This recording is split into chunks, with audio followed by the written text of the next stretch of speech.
अस्सलाम वालेकुम, आदाब। मैं हूं साहल कुरैशी। दोस्तों, बिहार में चुनाव है, लेकिन सरगर्मियां और राजनीति उबाल जो है वो राजनीतिक उबाल वो गुजरात में है। वो इसलिए चूंकि भले ही चुनाव बिहार में हो, भले ही राहुल गांधी बिहार के दौरे कर रहे हों, लेकिन गुजरात को लेकर राहुल गांधी ने संसद के अंदर बीजेपी नेताओं की आंखों में आंखें डालकर ये कहा था कि मैं आपकी आंखों में आंखें डालकर ये कह रहा हूं कि अगली बार हम आपको गुजरात में विधानसभा चुनाव हराने जा रहे हैं। अब 2027 में गुजरात में विधानसभा चुनाव होने हैं। उसके बाद लगातार राहुल गांधी ने कई दौरे किए, गुजरात आए, वो अलग अलग मीटिंग्स की, लोगों से मुलाकातें की, और जो हमेशा वो बात कहते हैं शादी का घोड़ा, रेस का घोड़ा, बाराती घोड़ा, ये तमाम चीजें चल रही थी। और सरगर्मी तेज हुई कि अब गुजरात का प्रदेश अध्यक्ष कौन होगा, अगला अध्यक्ष कौन होगा।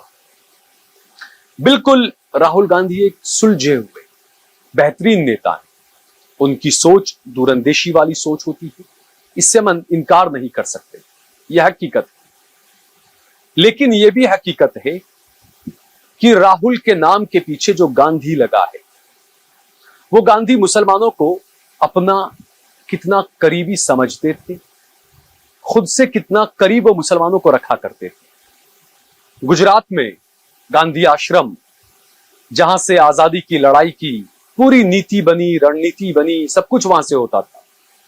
और अक्सर हमने देखा कि वहां पर महात्मा गांधी के साथ बिल्कुल बगल में बैठे हुआ करते थे इमाम साहब, मशहूर थे। जब देश की आजादी के लिए जब खाका तैयार किया जा रहा था, तो इमाम साहब बाकायदा महात्मा गांधी जी के साथ में बैठा करते थे, पॉलिसी मेकर्स में आते थे वो। उसके बाद उसी आजादी में आप देखें, रेशमी रुमाल की तहरीक हुई, जेल भरो आंदोलन हुआ, देवबंद का और उलेमाए देवबंद का और मुसलमानों का एक बड़ा रोल और बड़ी कुर्बानी रही उसके अंदर। और जिस गांधी ने उन मुसलमानों को हमेशा गले लगाकर रखा, मौलाना अबुल कलाम आजाद को कैसे भूल सकते हैं हम, देश के पहले एजुकेशन मिनिस्टर थे। तो वो जो गांधी थे, जो मुसलमानों को बिल्कुल अपने बराबरी में रखते थे, मीटिंग्स में मुसलमान साथ होते थे, कुछ पॉलिसी बनानी होती थी मुसलमान साथ होते थे। लेकिन राहुल गांधी बिल्कुल बिल्किस बानो के लिए आप बात करते हैं, मुसलमानों के मुद्दों को आप उठाते हैं, ये तमाम चीजें हम मानते हैं। लेकिन मुसलमानों से दूरी ये सिर्फ गुजरात में ही नहीं, पिछले दिनों बिहार के अंदर जो वोटों की चोरी का मुद्दा और उसके बाद में वोटिंग लिस्ट से जो नाम गायब किए जा रहे हैं, ये मुद्दा बना और एक बड़ा कार्यक्रम हुआ। इंडिया गठबंधन का और विपक्षी पार्टियों ने मिलकर एक बड़ा गठबंधन, एक बड़ा प्रदर्शन किया। तेजस्वी यादव और राहुल गांधी उसका अहम चेहरा थे। लेकिन उस स्टेज पर कोई मुसलमान आपको नजर नहीं आया। क्या इतने बड़े बिहार में, इतनी बड़ी मुसलमान आबादी में कोई मुसलमान राहुल गांधी को नहीं मिला? गुजरात में जब प्रदेश अध्यक्ष बनाने की बात आई, तो आपने गुजरात के कई सारे नेताओं को वहां बुलाया।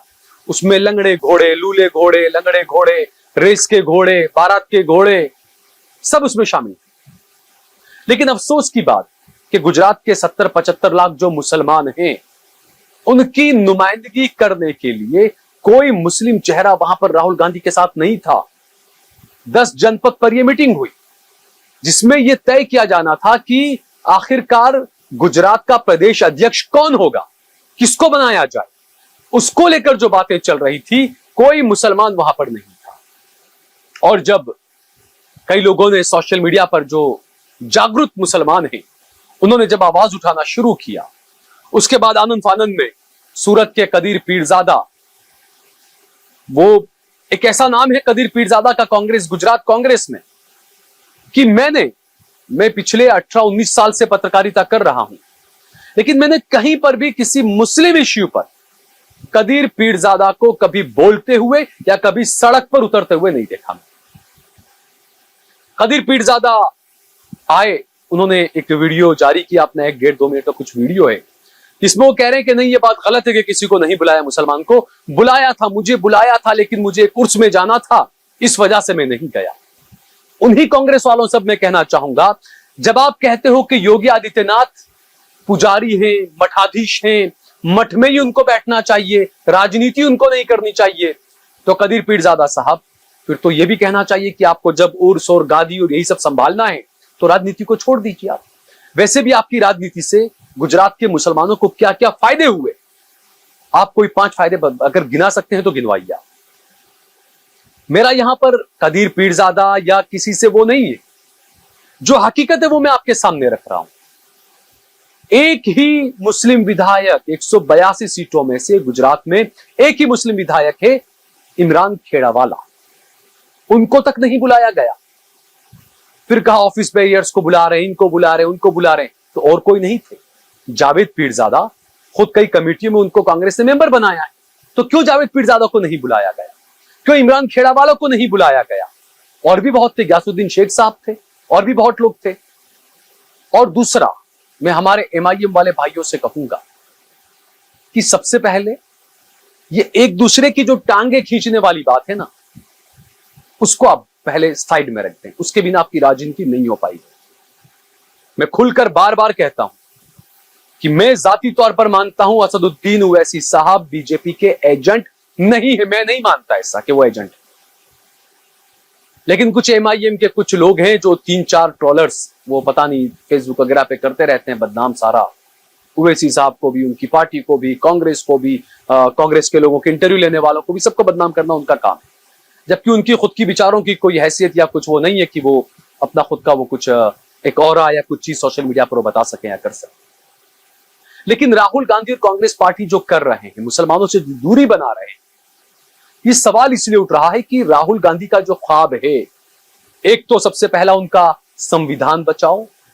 राहुल जी, जिस संविधान की प्रति को आप हर जगह लहराते हैं कि संविधान बचाना हमारा काम है, आप ये बताइए कि क्या गुजरात का मुसलमान या देश का मुसलमान क्या उस संविधान का हिस्सा है या नहीं है? सबसे पहला आपने गुजरात के मुसलमानों को दरकिनार किया। आपके संविधान की लड़ाई यहां पर कहीं ना कहीं कमजोर पड़ गई। उसके बाद आपने जो कहा कि 2027 में हम बीजेपी को गुजरात में हराएंगे। आप बीजेपी को हराने की बात कर रहे हैं, लेकिन हकीकत यह है कि 2022 के अंदर कांग्रेस पार्टी ने जो 17 सीटें जीती है विधानसभा की, उसमें से 6 सीटें सीधे तौर पर मुसलमानों की वजह से कांग्रेस पार्टी जीत पाई। देश भर की आप बात करें, 99 सीटें कांग्रेस पार्टी, 100 सीटें अगर जीती, मुसलमानों का बड़ा योगदान रहा लोकसभा चुनाव में कि उन्होंने कांग्रेस पार्टी और इंडिया गठबंधन के लोगों को जिताया। और उन्हीं मुसलमानों को आप राहुल गांधी जी और कांग्रेस पार्टी दरकिनार करने में लगी। बिहार में किसी मुसलमान को आपके सामने स्टेज पर नहीं दिखाया गया। गुजरात की जो मीटिंग हुई अध्यक्ष बनाने को लेकर, कोई मुसलमान आपके साथ में नजर नहीं आया। ये खुद आपको सोचना चाहिए। आप बड़े रणनीतिकार हैं, आप खुद राजनीति करते हैं, आप एक बड़ी पॉलिसी मेकिंग पार्टी हैं आप, तो क्या आपका इस तरफ ध्यान नहीं गया कि मुसलमानों को इससे कितनी नाराजगी होगी? आपकी ये जो तमाम कमियां, कोताहियां जो है, वो सीधे तौर पर देश भर के मुसलमान को असदुद्दीन ओवैसी साहब के दरवाजे की तरफ देखने के लिए मजबूर कर रही है। कुछ लोग हैं कांग्रेस में मुसलमान, या ये कहें कि बीजेपी हो या कांग्रेस हो, इन्हें ऐसे मुसलमान पसंद हैं तो मुसलमानों की बात खुलकर न कहें। तो इन चीजों पर कांग्रेस पार्टी को ध्यान देना चाहिए। और ये मैं सिर्फ बिहार और गुजरात की बात नहीं कर रहा हूं, मैं देश भर की बात कर रहा हूं। मौजूदा वक्त में राज्यसभा में कांग्रेस के कितने मुस्लिम एमपीज हैं, सांसद हैं, इस बात पर भी कांग्रेस पार्टी गौर करे। मौजूदा वक्त में लोकसभा में जो सीटें कांग्रेस पार्टी ने जीती है, कितनी मुसलमानों ने सीटें जिताई है, उस पर भी कांग्रेस और राहुल गांधी गौर करें। देश भर में 4000 से ज्यादा विधायक हैं। कांग्रेस के जितने भी विधायक हैं, कितने विधायक मुसलमानों की वजह से जीते हैं, कांग्रेस पार्टी उस पर खास ध्यान दे। इन चीजों पर कांग्रेस पार्टी को ध्यान देना होगा, वरना आप यकीनन विरोध करते हैं असदुद्दीन ओवैसी साहब का, उनकी पार्टी का, उनकी नीति का। कुछ हद तक कुछ चीजों में मैं भी विरोध करता हूं।